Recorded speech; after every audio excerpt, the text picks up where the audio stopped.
존경하는 재판관 여러분, 그리고 사랑하는 국민 여러분, 작년 12월 3일 비상계엄을 선포한 후 84일이 지났습니다. 제 삶에서 가장 힘든 날들이었지만 감사와 성찰의 시간이기도 했습니다. 저 자신을 돌아보면서 그동안 국민들께 과분한 사랑을 받아왔다는 생각이 들었습니다. 감사한 마음이 들면서도 국민께서 일하라고 맡겨주신 시간에 제 일을 하지 못하고 있는 현실이 송구스럽고 가슴 아팠습니다. 한편으로 많은 국민들께서 여전히 믿어주고 계신 모습에 무거운 책임감도 느꼈습니다. 국민 여러분께 죄송하고 감사하다는 말씀 먼저 드리고 싶습니다. 제가 비상계엄을 선포하고 몇 시간 후 해제했을 때 많은 분들께서 이해를 못하셨습니다. 지금도 어리둥절해 하시는 분들이 있을 겁니다. 계엄이라는 단어에서 연상되는 과거의 부정적 기억도 있을 것입니다. 거대 야당과 내란 공작 세력들은 이런 트라우마를 악용하여 국민을 선동하고 있습니다. 그러나 12.3 비상계엄은 과거의 계엄과는 완전히 다른 것입니다. 무력으로 국민을 억압하는 계엄이 아니라 계엄의 형식을 빌린 대국민 호소입니다. 12.3 비상계엄 선포는 이 나라가 지금 망국적 위기 상황에 처해 있음을 선언하는 것이고, 주권자인 국민들께서 상황을 직시하고 이를 극복하는 데 함께 나서달라는 절박한 호소입니다. 무엇보다 저 자신, 윤석열 개인을 위한 선택은 결코 아니었다는 사실을 분명히 말씀드립니다. 저는 이미 권력의 정점인 대통령 자리에 있습니다. 대통령에게 가장 편하고 쉬운 길은 힘든 일을 굳이 벌이지 않고 사회 여러 세력과 잘 타협하고 모든 사람들에게 듣기 좋은 말을 하면서 임기 5년을 안온하게 보내는 것입니다. 일하겠다는 욕심을 버리면 치열하게 싸울 일도 없고 어려운 선택을 할 일도 없어집니다. 저 개인의 삶만 생각한다면 정치적 반대 세력의 거센 공격을 받을 수 있는 이런 비상계엄을 선택할 이유가 전혀 없습니다. 저는 비상계엄을 결심했을 때 제게 많은 어려움이 닥칠 것을 당연히 예감했습니다. 거대 야당은 제가 독재를 하고 집권 연장을 위해 비상계엄을 했다고 주장합니다. 내란죄를 씌우려는 공작 프레임입니다. 정말 그런 생각이었다면 고작 280명의 실무장도 하지 않은 병력만 투입하도록 했겠습니까? 주말이 아닌 평일에 계엄 선포를 하고 계엄을 선포한 후에 병력을 이동시키도록 했겠습니까? 심판정 증거조사에서 드러난 사실에 의하면 그나마 계엄 해제 요구 결의 이전에 국회에 들어간 병력은 106명에 불과하고 본관에 들어간 병력은 15명입니다. 15명이 유리창을 깨고 들어간 이유도 자신들의 근무 위치가 본관인데 입구를 시민들이 막고 있어서 충돌을 피하기 위해 불 꺼진 창문을 찾아 들어간 것입니다. 또한 국회의 해제 요구 결의가 이루어진 이후에 즉시 모든 병력을 철수했습니다. 투입된 군의 병력이 워낙 소수이다 보니 국회 외곽 경비와 질서 유지는 경찰에 요청했습니다. 경찰은 인근 전장년 집회 대응 경력 300명을 국회 외곽에 보냈습니다. 부상당한 군인들은 있었지만 일반 시민들은 단 한 명의 피해도 없었습니다. 처음부터 저는 국방장관에게 이번 비상계엄의 목적이 대국민 호소용임을 분명히 밝혔습니다. 또한 국회의 계엄 해제 요구가 신속히 뒤따를 것이므로 계엄 상태가 오래가지 않을 것이라고 했습니다. 하지만 그런 내용을 사전에 군 지휘관들에게 그대로 알릴 수는 없었습니다. 그래서 최소한의 병력을 실무장하지 않은 상태로 투입함으로써 군의 임무를 경비와 질서 유지로 확실하게 제한한 것입니다. 많은 병력이 무장 상태로 투입되면 아무리 조심하고 자제하라고 해도 군중과 충돌하기 쉽습니다. 그런 일이 발생하지 않도록 원천 차단한 것이고 실제 결과도 예상대로였습니다. 제가 소수의 병력, 비무장, 경험 있는 장병 이 세 가지를 장관에게 명확히 지시한 이유입니다. 그런데도 거대 야당은 이것을 내란이라고 주장하고 있습니다. 병력 투입 시간이 불과 2시간도 안 되는데 2시간짜리 내란이라는 것이 있습니까? 방송으로 전 세계, 전 국민에게 시작한다고 알리고 국회가 그만두라 한다고 바로 병력을 철수하고 그만두는 그런 내란을 보셨습니까?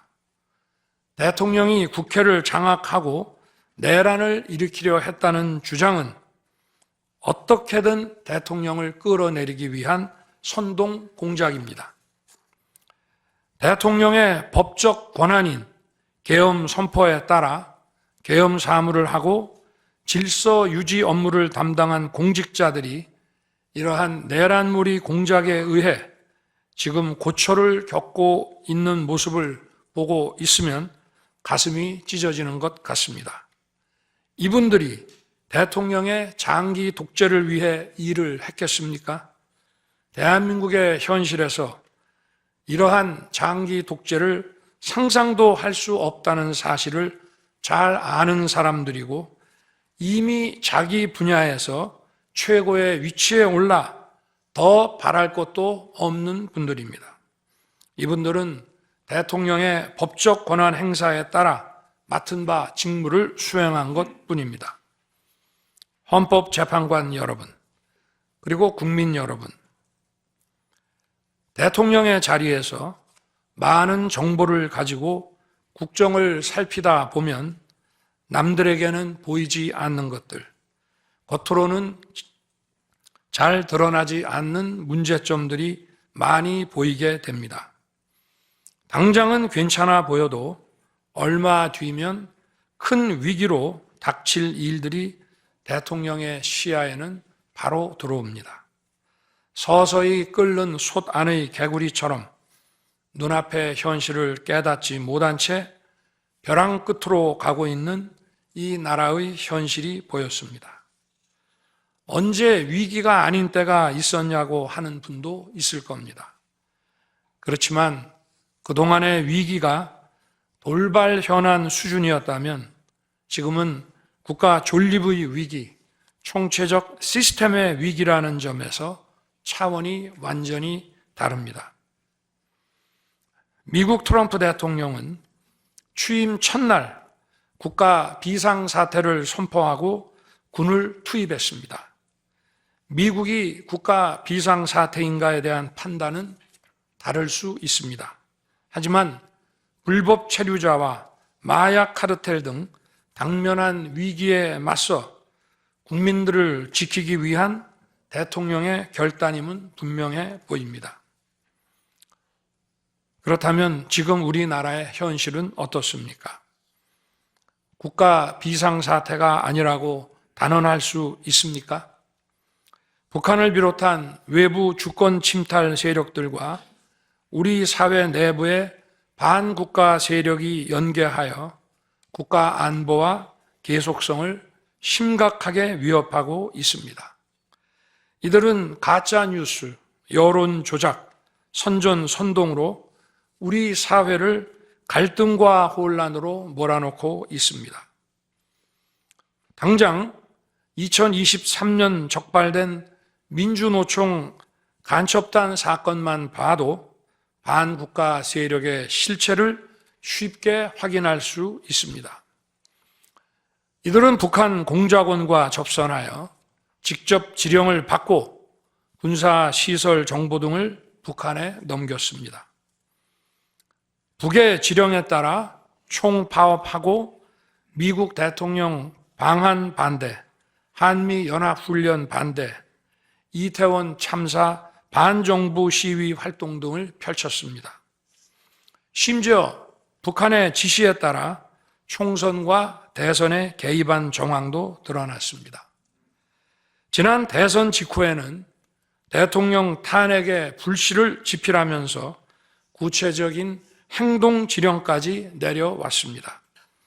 실제로 대통령 당선인이 취임하기도 전인 2022년 3월 26일 윤석열 선제 탄핵 집회가 열렸고, 그때부터 2024년 12월 초까지 무려 178회의 대통령 퇴진 탄핵 집회가 열렸습니다.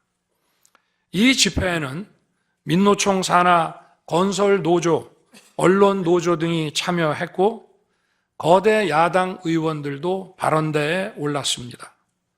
결국 북한의 지령대로 된 것 아닙니까? 요즘 세상에 간첩이 어디 있냐고 말하는 분들도 있습니다. 하지만 간첩은 없어진 것이 아니라 대한민국의 자유민주주의를 무너뜨리는 체제 전복 활동으로 더욱 진화한 것입니다. 그런데 이러한 간첩 활동을 막는 우리 사회의 방어막은 오히려 약해지고 곳곳에 구멍이 난 상태입니다. 지난 민주당 정권의 입법 강행으로 2024년 1월부터 국정원의 대공수사권이 박탈됐습니다. 간첩단 사건은 노하우가 축적된 기관에서 장기간 치밀하게 수사를 해야 합니다. 그런데 제대로 준비할 시간도 없이 전문성과 경험이 부족한 경찰에 대공수사권이 넘어가 버렸습니다. 간첩이 활개치는 환경이 만들어진 것입니다. 게다가 애써 잡아도 재판이 장기간 방치되는 상황까지 발생하고 있습니다.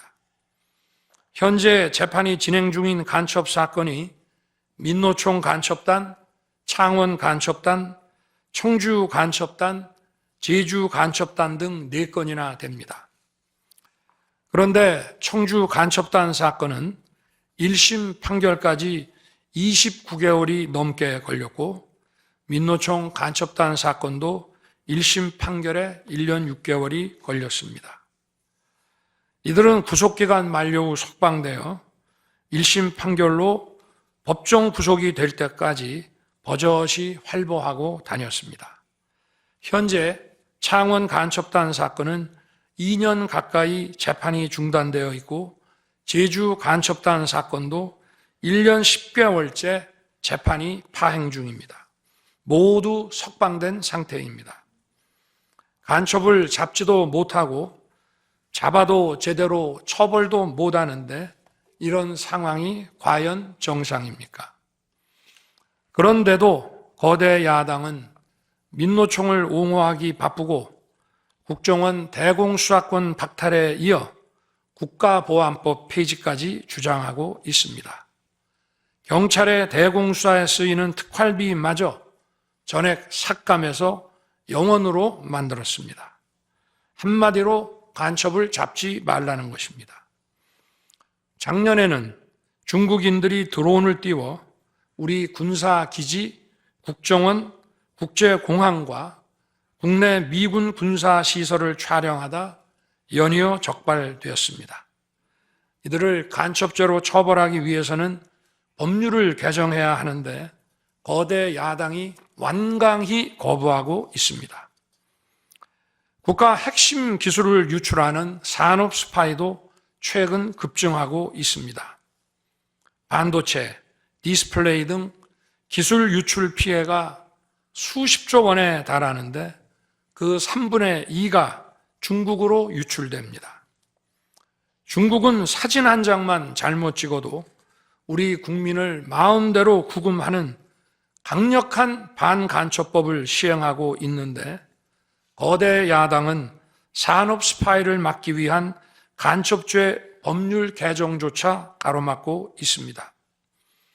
또한 거대 야당은 방산 물자를 수출할 때 국회 동의를 받도록 하는 방위사업법 개정안을 당론으로 추진하고 있습니다. 방산 비밀 자료를 국회에 제출해야 하고 거대 야당이 반대하면 방산 물자도 수출할 수 없게 됩니다. 국회에 제출된 방산 비밀 자료들이 제대로 보안 유지가 되며 적대 세력에 넘어가지 않는다고 누가 보장할 수 있겠습니까? 방산 기밀 자료가 이렇게 유출되면 상대국에서 우리 방산 물자를 수입하겠습니까?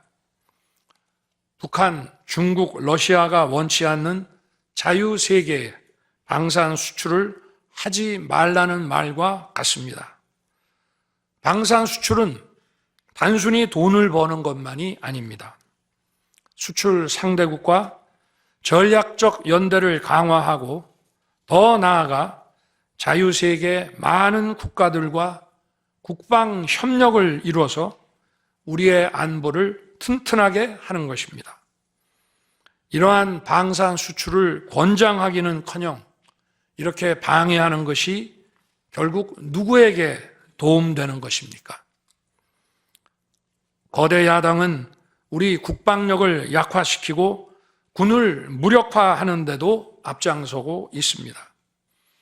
여러분이 다 아시는 바와 같이 북한은 우크라이나에 많은 병력을 파병하여 러시아와 군사 밀착을 시도하고 있습니다.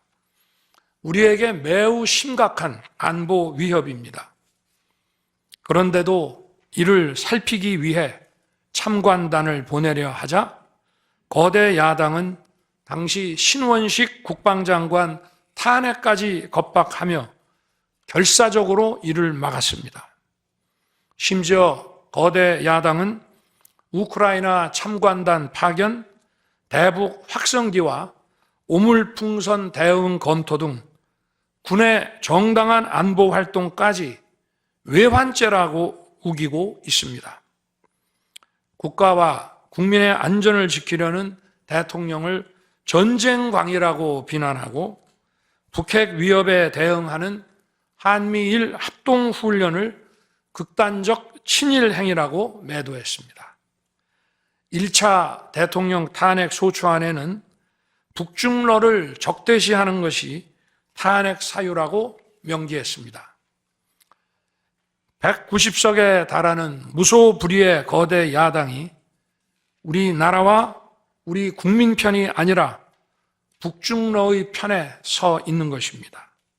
이러한 상황이 국가 위기 상황이 아니면 뭐란 말입니까? 이뿐이 아닙니다. 거대 야당은 핵심 국방 예산을 삭감하여 우리 군을 무력화하려 하고 있습니다. 거대 야당은 전체 예산 가운데 겨우 0.65%만 깎았을 뿐이라고 주장합니다. 그러나 그 0.65%가 어디냐가 중요한 것입니다. 마치 사람의 두 눈을 빼놓고 몸 전체에서 겨우 눈알 2개 뺐다고 말하는 것과 같은 얘기입니다. 거대 야당이 삭감한 국방 예산은 우리 군의 눈알과 같은 예산입니다. 북한 핵과 미사일 기지를 선제 타격하는 키일체인의 핵심인 정찰 자산 예산을 대폭 삭감했습니다. 핵심 전력인 지휘정찰 사업 예산을 2024년 대비 4,852억 원 감액했고, 전술 데이터링크 시스템 성능 개량 사업은 무려 78%를 삭감했습니다. 우리 국민을 향해 날아오는 미사일을 요격하는 KAMD, 즉 한국형 미사일 방어 체계 구축도 예산 삭감으로 개발이 중단될 위기입니다. 장거리 함대공 유도탄 사업을 위해 예산 119억 5,900만 원을 책정했지만 96%를 삭감하고 5억 원만 남겼습니다. 정밀 유도포탄 연구 개발 사업은 84%를 삭감했습니다. 아무리 주먹이 세도 앞이 보이지 않으면 싸울 수 없듯이 감시 정찰 자산이 없으면 아무리 좋은 무기도 무용지물입니다. 게다가 최근 북한의 드론 공격이 큰 위협으로 대두되고 있습니다. 드론 방어 예산 100억 원 가운데 무려 99억 5,400만 원을 깎아서 사업을 아예 중단시켜버렸습니다. 도대체 누구의 지시를 받아서 이렇게 핵심 예산만 딱딱 골라 삭감했는지 저도 궁금할 지경입니다. 게다가 지난 민주당 정권은 국군 방첩사령부의 수사 요원을 2분의 1가량 대폭 감축하여 군과 방산에 대한 정보 활동과 방첩 활동에 심각한 타격을 주었습니다. 또 과거 간첩 사건과 연루된 인물을 국정원의 주요 핵심 간부로 발령내서 국정원이 방첩기관인지 정보 유출기관인지 모를 조직으로 방치하기도 했습니다. 지난 정부 시절 이런 일을 주도한 인물들이 여전히 거대 야당의 핵심 세력으로서 우리의 안보를 흔들고 있습니다. 우리 정부 들어 국가정보원이 국가안보의 중추기관으로 거듭날 수 있도록 노력하였고 국군 방첩사의 역량 보강을 위해 힘썼습니다마는 아직 문제의 뿌리를 제대로 다 드러내지 못했습니다. 부수고 깨뜨리기는 쉬워도 세우고 만들기는 어렵고 시간이 많이 걸리기 때문입니다. 이런 상황이 겉으로는 멀쩡한 것처럼 보이지만 실질적으로 전시사변에 못지않은 국가 위기 상황이라고 저는 판단하고 있습니다. 거대 야당은 야당에 대한 대통령의 인식을 탓하기 전에 공당으로서 국가에 대한 책임 있는 자세와 신뢰를 보여주는 게 우선이라고 저는 생각합니다. 저는 자유민주주의 헌법 원칙, 국가 안보, 핵심 국익 수호만 함께 한다면 어떤 정치 세력과도 기꺼이 대화하고 타협할 자세가 돼 있는 사람입니다. 나라와 국민을 위한 길에 좌파, 우파가 어디 있겠습니까? 하지만 자유를 부정하는 공산주의, 공산당 일당 독재, 유물론에 입각한 전체주의가 다양한 속임수로 우리 대한민국에 스며드는 것은 막아야 합니다. 이런 세력과 타협하고 흥정해서는 안 된다고 생각합니다. 우리가 가치를 공유하지 않는 나라와도 교역도 할 수 있고 국제 협력, 상호 이익을 추구할 수도 있습니다. 하지만 우리 정치 체제에 영향을 미치고 스며드는 것은 막아야 합니다. 그것이 국방 안보만큼 중요한 정치 안보입니다. 바로 우리의 자유민주주의를 지키는 길입니다. 자유민주주의 국가의 공당이라면 이런 세력을 옹호하고 이런 세력과 손잡는 일은 절대 해서는 안 되는 것입니다. 재판관 여러분, 그리고 국민 여러분, 거대 야당은 제가 취임하기도 전부터 대통령 선제 탄핵을 주장했고 줄탄핵, 입법 폭주, 예산 폭거로 정부의 기능을 마비시켜 왔습니다. 거대 야당은 이러한 폭주까지도 국회의 정당한 권한 행사라고 강변합니다. 그러나 국회의 헌법적 권한은 국민을 위해 쓰라고 부여된 것입니다. 자신들의 정치적 목적을 위해 정부 기능을 마비시키는데 그 권한을 악용한다면 이는 헌정 질서를 붕괴시키는 국헌문란의 다름 아닙니다. 또한 거대 야당은 제가 비상계엄으로 국회의 권능을 마비시키려 했다며 내란몰이를 계속하고 있습니다. 하지만 거대 야당은 제가 대통령에 취임한 이후, 아니 취임하기도 전부터 지금까지 지속적으로 끈질기게 정부의 권능을 마비시켜 왔습니다. 마치 정부를 마비시키는 것이 유일한 목표인 것처럼 국회의 권한을 마구마구 휘둘러 왔습니다. 국회의원과 직원들의 출입도 막지 않았고 국회 의결도 전혀 방해받지 않은 2시간 반짜리 비상계엄과 정부 출범 이후 2년 반 동안 줄탄핵, 입법 예산 폭거로 정부를 마비시켜온 거대 야당 가운데 어느 쪽이 상대의 권능을 마비시키고 침해한 것입니까? 거대 야당은 국무위원들은 물론이고 방통위원장, 검사, 감사원장에 이르기까지 탄핵하고 또 탄핵했습니다. 탄핵 사유가 되는지 여부는 전혀 중요하지 않았습니다. 심지어 거대 야당 대표를 노려봤다고 장관을 탄핵하기도 했습니다. 일단 탄핵해서 직무를 정지시켜 놓고 정작 헌재 탄핵 심판에서는 탄핵 사유를 마음대로 변경하는 황당한 일도 반복해 왔습니다. 얼마 전 중앙지검장 등 검사들에 대한 탄핵 심판을 재판관 여러분께서 직접 진행하시지 않았습니까? 기자회견장에서 거짓말을 했다는데 실제로는 그 기자회견장에 나오지도 않았고 국정감사에서 허위 증언을 했다는데 정작 국정감사에 출석하지도 않았습니다. 기본적인 탄핵 사유조차 틀렸는데도 일단 직무부터 정지시키고 보는 것입니다. 이것이 과연 정상적인 일입니까? 거대 야당의 공직자 줄 탄핵은 정부 기능을 마비시키는 차원을 넘어 헌정 질서 붕괴로 치닫고 있습니다.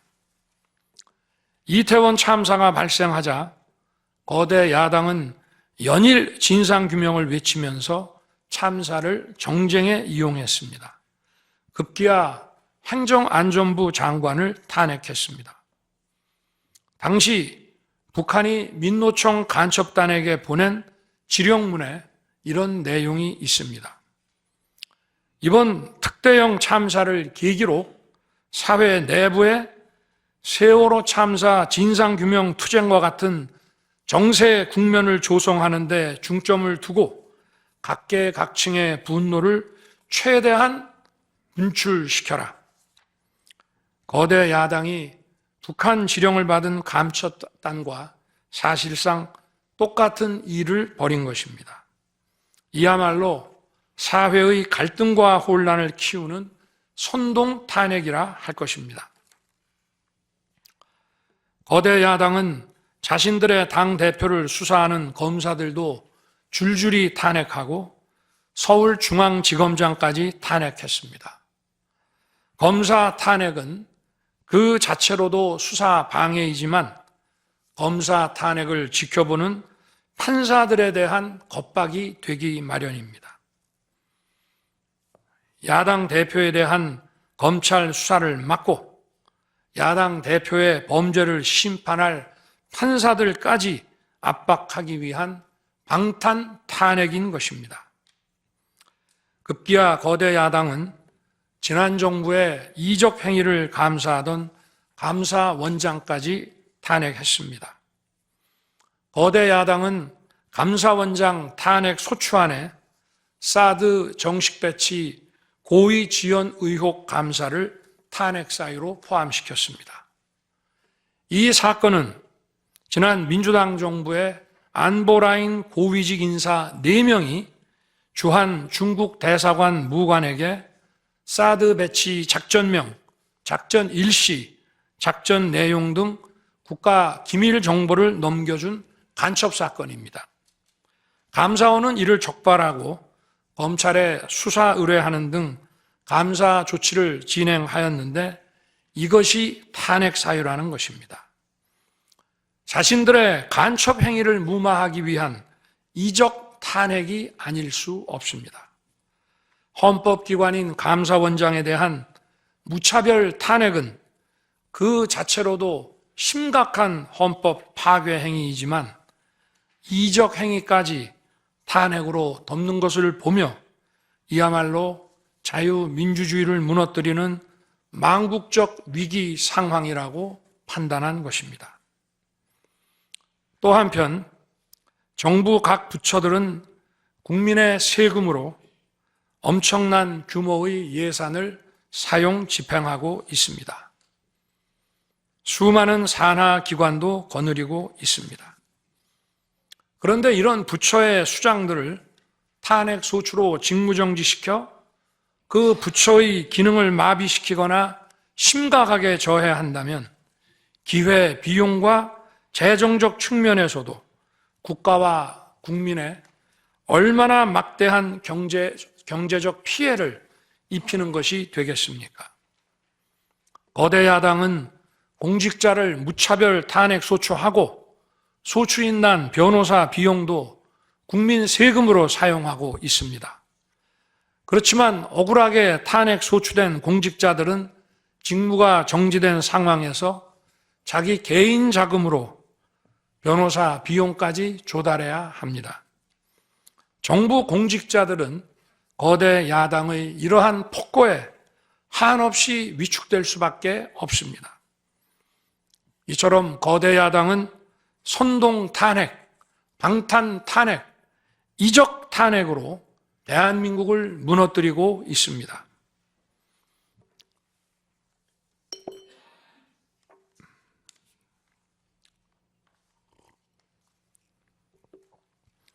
우리나라 선거 가운데 대통령 선거가 기간도 가장 길고 국민적 관심도 가장 큽니다. 그만큼 직선 대통령의 민주적 정당성은 다른 선출직 공직자에 비해 그 무게가 다릅니다. 과거 우리나라 민주화 운동은 한마디로 대통령 직선제 확보였다고 해도 과언이 아닙니다. 그런데 거대 야당은 대선이 끝나자마자 동조 세력과 연대하여 아직 취임도 하지 않은 대통령 당선인을 상대로 선제 탄핵과 퇴진 운동을 벌이기 시작했고 지난 2년 반 동안 오로지 대통령 끌어내리기를 목표로 정부 공직자 줄탄핵 그리고 입법과 예산 폭거를 계속해 왔습니다. 헌법이 정한 정당한 견제와 균형이 아니라 민주적 정당성의 상징인 직선 대통령 끌어내리기 공작을 그야말로 쉼없이 해온 것입니다. 이것이 국헌문란이 아니면 도대체 어떤 것이 국헌문란 행위이겠습니까? 뿐만 아니라 거대 야당의 이런 지속적 국헌문란 행위는 국가 정체성과 대외 관계에 있어서 자유민주주의 헌법 정신과 동떨어진 인식에 기반하고 있다고 저는 생각합니다. 따라서 직선 대통령을 끌어내리기 위한 줄탄핵, 입법 예산 폭거는 어느 면으로 보나 자유민주주의 헌정질서 파괴 목표로 하고 있다고 하겠습니다. 흔히들 대통령 중심제 권력 구조를 가지고 제왕적 대통령제라고 합니다. 그러나 지금 우리나라는 제왕적 대통령이 아니라 제왕적 거대 야당의 시대입니다.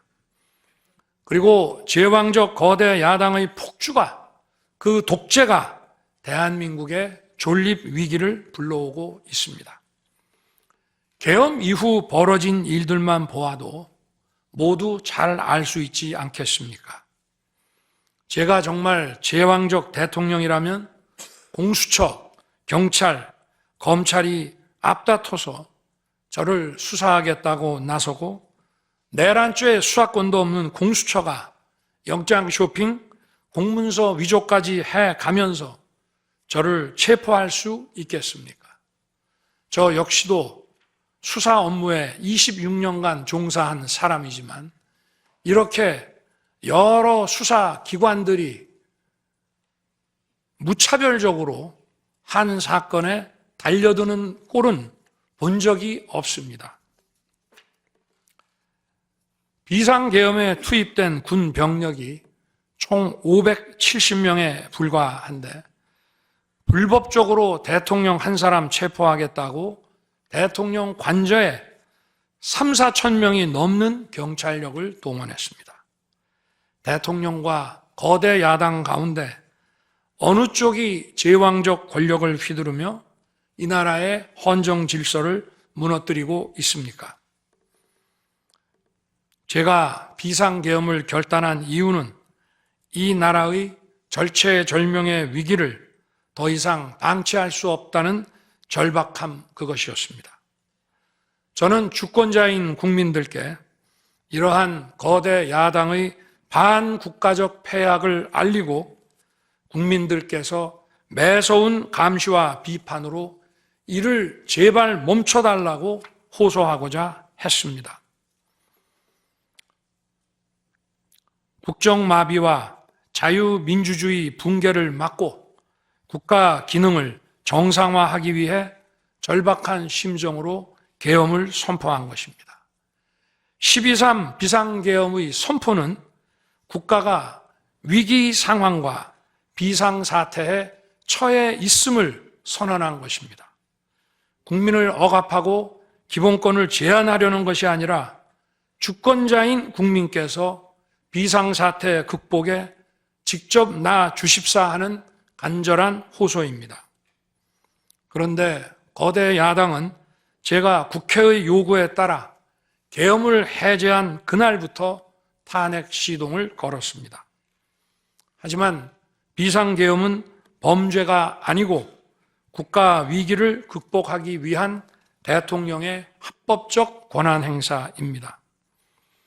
저는 긴급 국무회의를 거쳐 방송을 통해 비상계엄을 선포했고 그 과정에서 거대 야당의 국회 독재가 망국적 위기를 초래하였다고 했기 때문에 많은 사람들이 국회로 몰려들 것이었고 계엄 상황에서 질서 유지를 위해 국회에 최소한의 병력을 투입했으며 국회가 해제 요구 결의를 하자 즉각 병력을 철수하고 국무회의를 소집해서 계엄을 해제했습니다.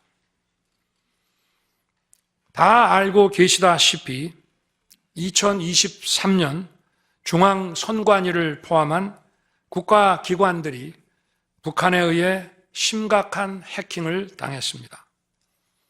중앙선관위는 이 같은 사실을 국가정보원으로부터 통보받고도 다른 국가기관과 달리 점검에 제대로 응하지 않았습니다. 나중에 채용비리 사건 때문에 울며 겨자 먹기로 응한 일부 소극적 점검 결과 심각한 보안 문제가 드러났기 때문에 중앙선관위 전산 시스템 스크린 차원에서 소규모의 병력을 보낸 것입니다. 선거의 공정과 직결되는 중앙선관위의 전산 시스템 보안 문제는 우리 자유민주주의 체제의 핵심 공공재이자 공공자산을 지키는 일입니다. 더구나 그동안의 선거 소송에서 드러난 다량의 가짜 부정투표 용지, 그리고 투표 결과가 도저히 납득하기 어렵다는 통계학과 수리과학적 논거 등에 비추어 중앙선관위의 전산 시스템에 대한 투명한 점검 필요성이 꾸준히 제기되어 왔습니다. 이런 조치들의 어떤 부분이 내란이고 범죄라는 것인지 도대체 이해할 수가 없습니다. 비상계엄이라는 것 자체가 불법이라면 계엄법은 왜 있으며 합동참모본부의 계엄관은 왜 존재하겠습니까? 재판관 여러분, 그리고 국민 여러분, 저는 2021년 6월 29일 처음으로 정치 참여를 선언했습니다. 대통령이라는 자리가 영광의 길이 아니라 형극의 길이라는 사실은 이미 잘 알고 있었습니다. 또 대통령직을 아주 가까이에서 지켜보신 어떤 분은 우리나라 대통령직은 저주의 길이라면서 만류하시기도 했습니다. 그러나 자유민주주의라는 헌정 질서가 무너지고 있는 상황에서 나라를 지키고 싶어 정치를 시작했습니다. 그때 정치 참여를 선언하면서 국민께 드린 약속이 있습니다. 우리의 미래를 짊어질 청년들, 국가를 위해 희생하신 분들, 산업화에 일생을 바친 분들, 나라의 민주화에 헌신하고도 묵묵히 생업에 종사하며 살아가시는 분들, 성실하게 세금을 내시는 분들, 이런 분들이 분노하지 않는 나라를 만들겠다는 약속이었습니다. 그리고 청년들이 마음껏 뛰는 역동적인 나라, 창의와 자유가 넘치는 혁신의 나라, 약자가 기죽지 않은 따뜻한 나라, 국제사회와 가치를 공유하고 책임을 다하는 나라를 만들겠다고 국민께 약속드렸습니다. 거대 의석과 이권 카르텔이 나라의 주인 노릇을 하는데 맞서 국민들에게 빼앗긴 주권을 되찾아 드리겠다고 약속했습니다. 그날 이후 지금까지 단 한순간도 이 약속을 잊은 적이 없습니다. 국민의 선택을 받아 대통령이 된 후 이 약속을 지키기 위해 쉼없이 노력하고 또 노력했습니다. 무엇 하나 쉬운 일이 없었습니다. 글로벌 복합 위기로 인한 대외 환경의 어려움이 계속됐습니다. 지난 민주당 정부의 잘못된 소주성 정책과 부동산 정책은 우리 경제와 민생의 문제를 풀어가는데 계속 발목을 잡았습니다. 하지만 어떤 문제라도 노력하면 풀어낼 수 있다고 믿었고 실제로 우리 기업, 우리 국민과 함께 뛰면서 하나하나 문제를 해결할 수 있었습니다. 기쁘고 보람 있는 일도 많았고 부족하고 아쉬운 일도 있었습니다. 무엇보다 국가 안보와 국민 안전을 지키는 제복 입은 공직자에 대한 처우 개선 추진이 보람된 일이었습니다. 지난 민주당 정권은 반일 선동에만 열을 올렸지만 우리 정부에서는 1인당 GDP가 일본을 앞질렀고 우리 인구의 2배 반이 넘는 경제 강국 일본과 수출액 차이가 작년에는 불과 수십억 불 규모로 좁혀졌습니다. 20년 전에 비해 100분의 1, 지난 민주당 정부에 비해 수십분의 1로 줄어든 것입니다. 또 작년에 30번이나 열었던 전국 순회 민생 토론의 기억이 많이 납니다. 국민의 어려움을 직접 듣고 많은 일을 현장에서 해결해 드리면서 국민과 같이 웃기도 했고 같이 울기도 했습니다.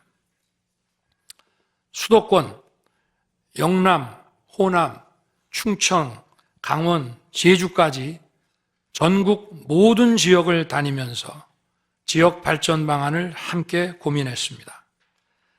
우리 국민들께서 전국 어디에 사시든 공정한 기회를 누리며 행복하게 살 수 있도록 만들어서 진정한 국민 통합을 이루고 싶었습니다.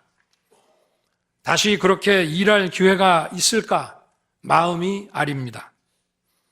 1박 4일의 살인적 일정으로 미국에 가서 한미일 캠프 데이비드 선언을 발표했을 때는 보람이 컸고 정말 마음이 든든했습니다. 방산 수출에 물꼬를 트고 팀 코리아가 체코 원전 건설 사업의 우선 협상 대상자로 선정됐을 때에는 어린아이같이 기뻤습니다. 아쉬웠던 순간도 떠오릅니다. 기업과 국민들에게 꼭 필요한 법안들은 하염없이 뒤로 밀어놓고 거부권을 행사할 수밖에 없는 위헌적 법안, 핵심 국익에 반하는 법안들이 야당 단독으로 국회에서 일사천리 통과될 때에는 답답했습니다. 국방, 치안, 민생을 위해 꼭 필요한 아킬레스건 예산들이 삭감됐을 때에는 막막했습니다. 지금 저는 잠시 멈춰서 있지만 많은 국민들, 특히 우리 청년들이 지금 대한민국이 처한 상황을 직시하고 스스로 주권을 되찾고 나라를 지키기 위해 나서고 있습니다. 비상계엄의 목적이 망국적 위기 상황을 알리고 헌법 제정 권력인 주권자들께서 나서 주시기를 호소하는 것이었는데 이것만으로도 비상계엄의 목적이 상당 부분 이루어졌다고 생각하게 됩니다. 저의 진심을 이해해 주시는 우리 국민과 청년들에게 진심으로 감사 말씀을 드리고 싶습니다. 제가 직무에 복귀하게 되면 나중에 또다시 계엄을 선포할 것이라는 터무니없는 얘기도 있습니다. 계엄의 형식을 빌린 대국민 호소로 이미 많은 국민과 청년들께서 나라의 상황을 직시하고 나라 지키기에 나서고 계신데 그런 일을 또 할 이유가 있겠습니까? 결코 그런 일은 없을 것입니다.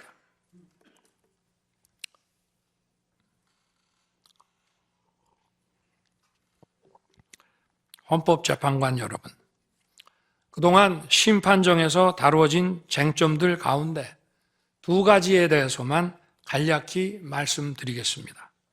세세한 사실관계를 언급하기보다 상식선에서 간단히 말씀드리겠습니다. 우선 제가 국회의원을 체포하거나 본회의장에서 끌어내라고 했다는 것입니다. 정말 터무니없는 얘기입니다. 상식적으로 이렇게 해서 도대체 뭘 어떻게 하겠습니까? 의원들을 체포하고 끌어내서 계엄 해제를 늦추거나 막는다 한들 방송으로 온 국민과 전 세계가 지켜보고 있는데 그 다음에 뭘 어떻게 하겠습니까? 계엄 당일 국회의장의 발언대로 국회는 어디서든 본회의를 열어 계엄 해제를 의결할 수 있습니다.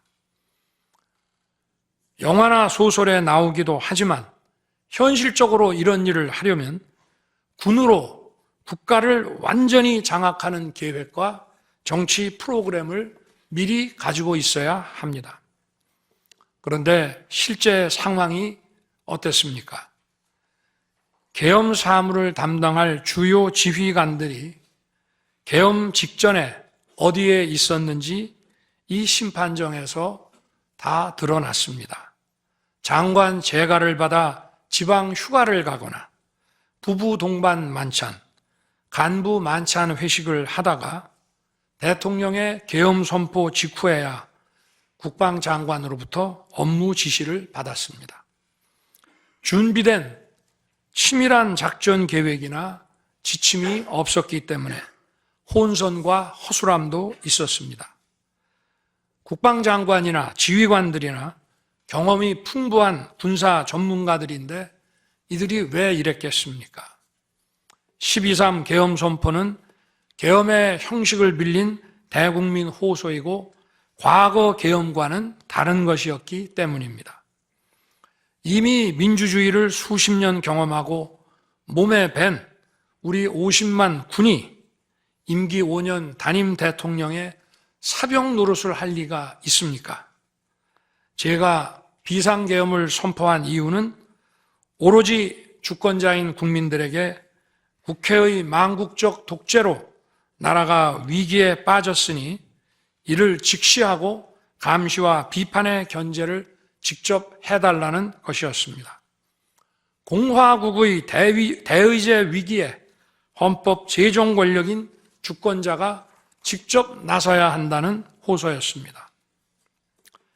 의원을 체포하거나 끌어내라고 했다는 주장은 국회에 280명의 질서유지 병력만 계비간 상태에서 앞뒤가 맞지 않는 얘기입니다. 국회가 비어있는 주말도 아니고 회기 중인 평일에 이런 병력으로 터무니없는 얘기입니다.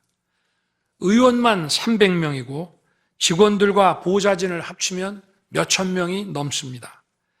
TV 생중계를 보더라도 계엄 선포 후 얼마 지나지 않아 이미 국회 마당과 본관에는 수천 명의 국회 관계자와 민간인들이 들어왔습니다.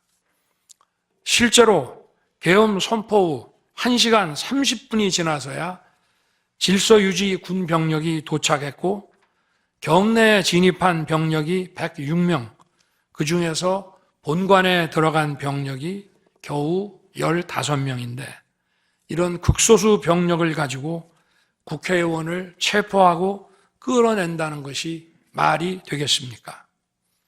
게다가 의결 정족수가 차지 않았으니 본회의장에 들어가서 의원들을 끌어내라고 했다는데 의결 정족수가 차지 않았으면 더 못 들어가게 막아야지 끌어낸다는 것도 상식에 맞지 않는 얘기입니다.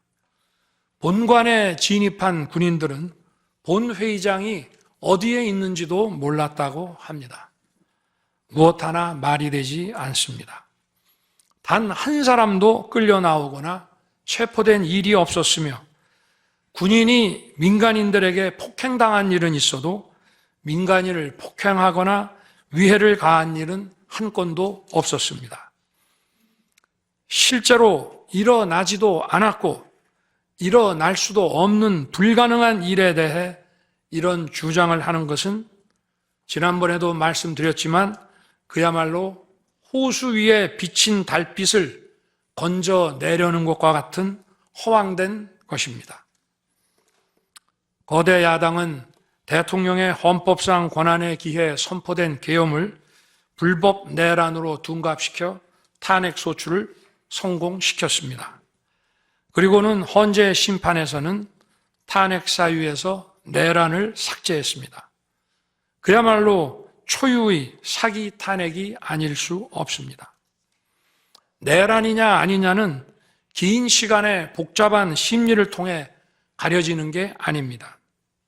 내란이냐 아니냐는 판례에서 보듯이 실제 일어난 일과 진행된 과정에서 드러난 결과로 누구나 쉽게 바로 알 수 있어야 내란이 되는 것입니다. 거대 야당과 소추단이 헌재 심판 대상에서 내란을 삭제한 이유는 심판의 심리 시간을 단축시키려는 것이 아니라 내란의 실체가 없기 때문입니다. 더구나 12.3 계엄은 발령부터 해제까지 역사상 가장 빨리 종결된 계엄입니다.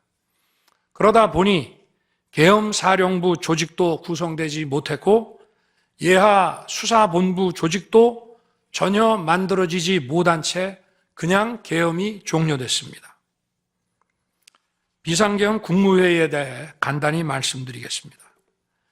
계엄 당일 국무회의는 국무회의로 보기 어렵다는 주장이 있습니다. 그런데 국무회의를 할 것이 아니었다면 도대체 12월 3일 밤에 국무위원들이 대통령실에 온 이유를 오히려 제가 묻고 싶습니다. 국무회의가 아니라 간담회 정도였다는 주장도 있습니다만 그날이 간담회를 할 상황은 아닙니다. 간담회는 의사 정족수도 없는데 국무회의 의사 정족수가 찰 때까지 왜 기다렸겠습니까? 당일 저녁 8시 반부터 국무위원들이 차례로 오기 시작했고 저는 비상계엄에 대해 설명하고 국방장관은 계엄의 개요가 기재된 비상계엄 선포문을 나눠줬습니다. 국무위원들은 경제적, 외교적으로 어려움이 있다고 우려했고 저는 대통령으로서 각 부처를 관장하는 국무위원들의 생각과 다른 생각을 가지고 있으며 국가가 비상 상황이고 비상한 조치가 필요함을 설명했습니다. 그리고 각 부처 장관의 우려사항, 예를 들어 경제부총리의 금융시장 혼란 우려와 외교장관의 우방국 관계 우려는 제가 걱정하지 말라고 했습니다. 국무위원들이 과거의 계엄을 연상하고 있는 상황에서 저는 그냥 걱정하지 말라고 할 수밖에 없었습니다. 의사 정족수 충족 이후 국무회의 시간은 5분이었지만 그 이전에 충분히 논의를 한 것입니다. 다음 날 새벽 해제 국무회의는 소요 시간이 단 1분이었습니다. 실제 정례 주례 국무회의 경우에도 모두와 마무리 발언 등을 하고 많은 안건을 다루기 때문에 1시간가량 걸리지만 개별 안건의 심의 시간은 극히 짧습니다. 또한 비상계엄을 위한 국무회의를 정례 주례 국무회의처럼 하기는 어렵습니다. 보안 유지가 중요하고 그렇게 해야 혼란도 줄이고 질서 유지 병력도 최소화할 수 있기 때문입니다. 이상민 전 행안부 장관은 지난 심판정에서 그동안 국무회의를 100여 차례 참석했지만 이번 국무회의처럼 실질적으로 열띤 토론이나 의사 전달이 있었던 것은 처음이라고 했습니다. 국무회의 배석을 위해 비서실장과 안보실장도 통상처럼 대통령실로 나오도록 했고 국가 안보의 문제이기도 해서 국정원장도 참석시켰습니다. 1993년 8월 13일 김영삼 대통령께서 긴급 재정경제 명령으로 금융실명제를 발표했을 때도 국무위원들은 소집 직전까지 발표한다는 사실 자체를 몰랐고 국무회의록도 사후에 작성됐습니다. 그때 상황은 이인재 당시 노동부 장관께서 이미 공개적으로 설명한 바 있습니다. 그러나 아무도 이를 두고 국무회의가 없었다고 하지 않았고 당시 헌법재판소는 긴급명령 발동을 모두 합헌이라고 결정했습니다. 그 밖에 여러 쟁점들에 대해서는 변호인단의 변론으로 가름하겠습니다. 재판관 여러분, 그리고 국민 여러분, 저는 언젠가 해야 하고 누군가 해야 하는 일이라면 지금 제가 하겠다는 마음으로 대통령직을 수행해 왔습니다. 그래서 임기 전반부 동안 역대 정부들이 표를 잃을까 봐 하지 못했던 교육, 노동, 연금의 3대 개혁을 중심으로 국정개혁 과제를 과감하게 추진했습니다. 30년 동안 지지부진했던 유보 통합의 첫걸음을 떼었고 늘봄 학교와 융복합 고등교육, 그리고 지역 산업과의 연계 강화를 위한 과감한 권한 이전 등 교육개혁의 기틀을 마련했습니다. 노사 법치의 틀을 새롭게 세우고 4차 산업혁명 시대에 적응하기 위한 노동 유연화와 노동 보호의 개혁 물꼬도 텄습니다. 국가적 난제였던 연금 개혁도 역대 정부 최초로 방대한 수리 분석과 심층 여론조사를 진행하였고 수용성이 높은 방안을 만들어 국회에 제출했습니다. 대통령 임기 초반에는 국민과 유권자에게 선거 때 약속한 공약과 국정과제의 실천, 또 민생에 영향이 큰 사회개혁의 추진이 우선이기 때문에 이러한 스케줄에 맞춰 일해 온 것입니다. 어느 정권이나 임기 초기에는 선거 공약과 국정과제 이행이 우선이므로 정치개혁에는 신경 쓸 여력이 없습니다. 그러다가 전직 대통령들의 5년 임기가 금방 다 지나갔고 변화된 시대에 맞지 않는 87 체제가 여전히 유지되고 있습니다. 정치가 국민을 불편하게 만들고 나라의 발전을 가로막고 있습니다. 또 국가의 미래를 결정하는 일에 미래의 주역인 청년들이 참여할 수 있도록 정치와 행정의 문턱이 더 낮춰져야 합니다. 제가 직무에 복귀하게 된다면 먼저 87 체제를 우리 몸에 맞추고 미래 세대에게 제대로 된 나라를 물려주기 위한 개헌과 정치개혁의 추진에 후반부를 집중하려고 합니다. 저는 이미 대통령직을 시작할 때부터 임기 중반 이후에는 개헌과 선거제 등 정치 개혁을 추진하겠다는 계획을 가지고 있었습니다. 현직 대통령의 희생과 결단 없이는 개헌과 정치 개혁을 할 수 없습니다. 그래서 내가 이것을 해내자고 생각했던 것입니다. 저는 여러 전직 대통령들이 후보 시절 공약하고도 이행하지 못한 청와대 국민 반환도 당선 직후 즉시 추진하고 이행한 바 있습니다. 자녀 임기에 연연해하지 않고 개헌과 정치 개혁을 마지막 사명으로 생각하여 87 체제 개선에 최선을 다하고 싶습니다. 개헌과 정치 개혁 과정에서 국민 통합을 이루는 데도 노력을 다할 것입니다. 결국 국민 통합은 헌법과 헌법 가치를 통해 이루어지는 만큼 개헌과 정치 개혁이 올바르게 추진된다면 그 과정에서 갈라지고 분열된 국민들이 통합될 것이라고 믿습니다. 그렇게 되면 현행 헌법상 자녀 임기에 연연해야 할 이유가 없고 오히려 제게는 크나큰 영광이라고 생각합니다. 그리고 국정 업무에 대해서는 급변하는 국제 정세와 글로벌 복합 위기 상황을 감안하여 대통령은 대외 관계에 치중하고 국내 문제는 총리에게 대폭 위임할 생각입니다. 우리 경제는 다른 어느 나라보다 대외 의존도가 높습니다. 특히 미 트럼프 행정부 출범 이후 국제 질서의 급변과 글로벌 경제 안보의 불확실성에 크게 영향을 받을 수밖에 없습니다.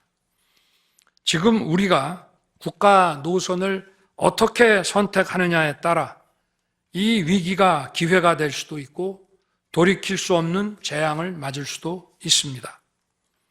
글로벌 중추 외교 기조로 역대 가장 강력한 한미 동맹을 구축하고 한미일 협력을 이끌어낸 경험으로 대외 관계에서 국익을 지키는 일에 매진하고 싶습니다. 임기 전반기에도 지방시다위원회와 국민통합위원회를 통해 지역별, 세대별, 계층별 통합을 위해 노력해 왔지만 앞으로도 국민을 하나로 묶고 국가 전체의 시너지를 올리는 국민 통합에 더욱 노력할 것입니다. 존경하는 헌법재판관 여러분, 먼저 촉박한 일정의 탄핵 심판이었지만 충실한 심리에 애써주신 재판관님들께 깊이 감사드립니다. 이번 심리는 내란 탄핵으로 소추한 후 심판 대상에서 내란을 삭제한 소추단 측이 제시한 쟁점 위주로 이루어지게 됐습니다. 그러다 보니 제가 12.3 비상계엄을 선포한 이유와 그 불가피성에 대해서는 충분히 설명드릴 기회가 부족했다고 생각합니다. 서면으로 성실하게 관련 자료를 제출하였으니 대통령으로서 고뇌의 결단을 한 이유를 깊이 생각해 주시기 바랍니다. 또 많은 국가 기밀 정보를 다루는 대통령으로서 재판관님들께 모두 설명드릴 수 없는 부분에까지 재판관님들의 지혜와 해안이 미칠 것이라 믿습니다. 다시 한번 재판관님들의 노고에 감사드립니다. 그리고 사랑하는 대한민국 국민 여러분, 국가와 국민을 위한 계엄이었지만 그 과정에서 소중한 국민 여러분께 혼란과 불편을 끼쳐드린 점 진심으로 죄송스럽게 생각합니다. 저의 구속 과정에서 벌어진 일들로 어려운 상황에 처한 청년들도 있습니다. 옳고 그름에 앞서서 너무나 마음이 아프고 미안합니다. 정말 미안한 생각을 가지고 있습니다. 저는 대통령에 출마할 때 나라를 위해 목숨을 바치겠다고 결심했습니다. 지난 12.3 계엄과 탄핵소추 이후 엄동설안에 저를 지키겠다고 거리로 나선 국민들을 보았습니다. 저를 비판하고 질책하는 국민들의 목소리도 들었습니다. 서로 다른 주장을 하고 있지만 모두 대한민국을 사랑하는 마음이라고 생각합니다. 부족한 저를 지금까지 믿어주시고 응원을 보내주고 계신 국민 여러분께 진심으로 감사드립니다. 저의 잘못을 꾸짖는 국민의 질책도 가슴에 깊이 새기겠습니다. 그리고 이 모든 과정이 새로운 대한민국으로 도약하는 디딤돌이 될 수 있도록 최선을 다하겠습니다. 감사합니다.